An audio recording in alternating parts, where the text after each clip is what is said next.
Welcome to another special episode of JAT Cast. I'm Luke Donovan, your host. Today we are welcome with Dr. Gary Wilkerson, NATA Hall of Famer and the 2019 recipient of the Medal of Distinguished Athletic Training Research Award. Dr. Wilkerson, please introduce yourself to their listeners. Gary Wilkerson. I am a professor at the University of Tennessee at Chattanooga, where I've been for 20 years. And prior to that, I spent 20 years in clinical practice in different settings, collegiate setting, multi-specialty physician clinic, and for a 7-year period, I was the co-owner of a sport rehabilitation clinic. Tell us a little bit about your journey going from the 20 years of clinical experience into then the 20 years of experience at UT Chattanooga. Well, I was an undergraduate student at Eastern Kentucky University, got the opportunity to go to the University of Arizona, which is a very highly respected program that's turned out lots of leaders in the athletic training profession. Had a great experience at Arizona, stayed and worked in a high school setting there for 1 year after I graduated. Got the opportunity to come back to the region that I was originally from in Kentucky, where I was at a Division III school, Center College, for a period of 11 years. Really enjoyed that setting.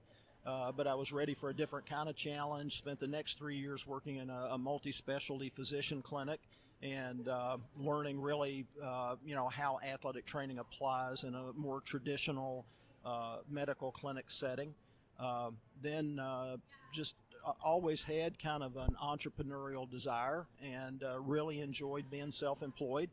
But managed care really got to be difficult, and when I got the opportunity to move into academia, I felt like that the timing was right for it, that I just didn't want to fight the managed care battles. And that was a good move because that's where I really got to invest more of my time and energy into the research endeavors. How did you develop your line of research, and what did that journey look like also? Well, it began with my doctoral studies at the University of Kentucky. I was always looking for answers. There's such a high rate of chronic ankle instability. So I got really, really interested in gaining a better understanding of why that is. And that led me to doing a lot of intensive study about the structure and the function of the subtalar joint, which nobody really understood very well at the time.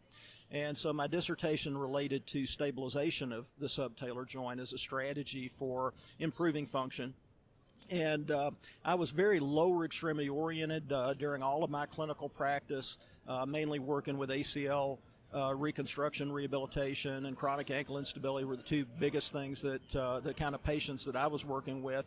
And when I went to the university, one of my colleagues there, Dr. Marisa Colston, was really focused in lumbar dysfunction.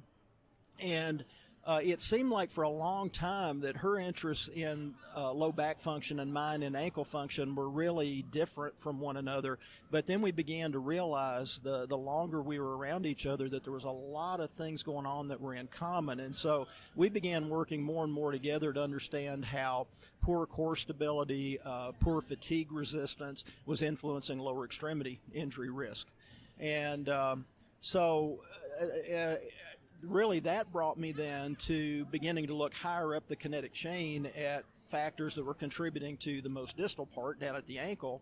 And I began to realize more and more that it wasn't just at the spinal cord level and at the lumbar level, but there was profound effects on lower extremity function after concussions.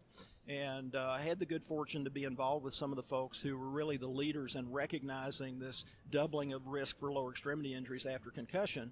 So for the last 4 or 5 years, I've really been investing a lot of time and effort into gaining a better understanding about brain network connectivity and how different brain networks are integrating information to maintain optimal joint stability. Is there a specific project that sticks out that was most memorable? Oh my, I've had a lot of projects. One of them that's extremely memorable is the opportunity I had to work at the U.S. Air Force Academy, where we did 3 different treatment protocols for grade 2 ankle sprains.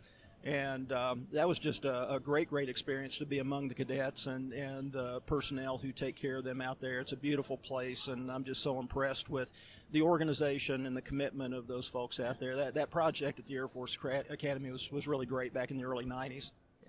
How have you seen research in the profession of athletic training change over your career? Tremendously. When I started my career, the Journal of Athletic Training was about the only thing that we really relied on a lot. To some extent, we began to pay a lot of attention to what was in the American Journal of Sports Medicine, and that was about it. You know, there were a couple of journals that we tried to stay on top of. Today, hundreds and hundreds of journals out there now. I mean, the proliferation of information is just astounding. And so it's a good thing that we have more information to base our decisions on, but it's also a real challenge keeping up with it and integrating it. Well, that integrates right into my next question. Sure. Is, well, where do you see, or what should we be doing over the next 10 years in terms of research and strategy? And I have very strong opinions about that. I think that medicine and sports both represent a couple of the last areas to really embrace artificial intelligence and machine learning. I think if you look at a lot of other industries, they have become heavily reliant on algorithms that are being derived from machine learning, and I think that's going to be the next big thing for us, because we've got to begin to look at each individual athlete as more of a complex system that has many, many interactive factors that are influencing their susceptibility, which is even changing on a day-to-day basis. And there's no way that we can synthesize all that information. We're going to have to rely on artificial intelligence systems to help us to create a profile for each individual to have a better idea about how we can provide personalized care.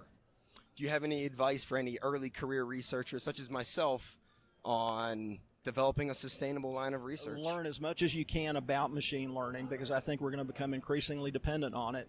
And one of the things that we really don't want is for the computer-generated algorithms to become black boxes that we don't really understand. You know, how did the machine generate this output? We need to have greater confidence that it's going to be applicable, that we're going to be successful using that information, and that it's generalizable.